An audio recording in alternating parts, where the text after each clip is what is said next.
mga candy na may iba't ibang kulay ang pinupulot sa video. At lumalaki ang mga ito na parang mga ubas. Makikitang may iba't ibang hugis pa nga ito. Ngunit bakit parang may mga gumagalaw? Sila ay kakaibang klase ng langgam na may kakayahang palubohin ang kanilang mga tiyan. At alam nyo ba, sa Australia, kinakain ito ng mga katutubo doon. Ang tawag sa kanila ay honeypot ants. At tingnan nyo kung paano nagkakakulay ng dahan-dahan ang kanilang mga tiyan hanggang sa lumobo ito na parang mga holen. Pero bakit kaya nila ito ginagawa?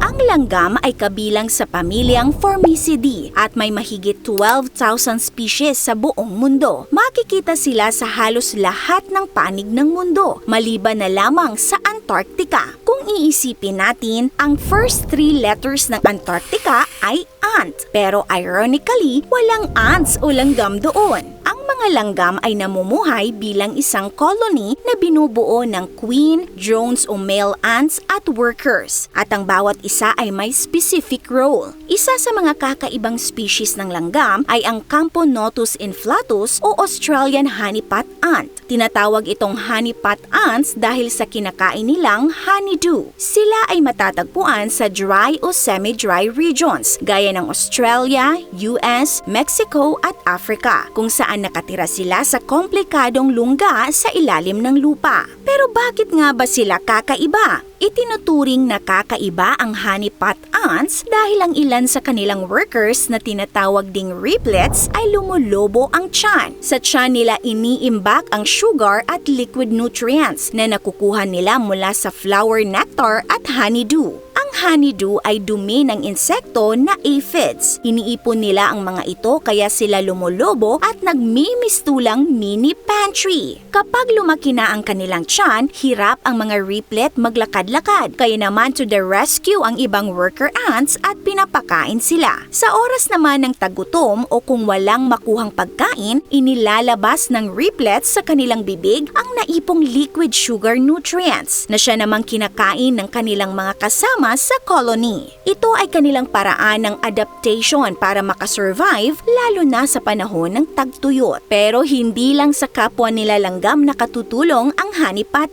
ants. Ayon sa isang pag-aaral, may taglay na antimicrobial properties ang honey na nabubuo sa kanilang tiyan. Kaya naman ginagawang pagkain ang honeypot ants o source ng natural sugar sa ilang indigenous communities sa Australia. Ang kanilang honey ay pinaniniwalaan ding nakagagamot ng sakit gaya ng sipon at sore throat. Sa kasalukuyan, wala pang naitalang threat sa existence ng honeypot ants. Gayunpaman, dahil kaunti lang ang honey na kanilang napuproduce, mahalagang isaalang-alang ang sustainable na pamamaraan sa pag-harvest sa kanila para maiwasan ang labis na paggamit at pagkaubos ng kanilang lahi. Ikaw ka-awesome, gusto mo rin bang matikman ang lasa ng honeypot ants? This is Ate O from our Republic. Hanggang sa muli and stay awesome!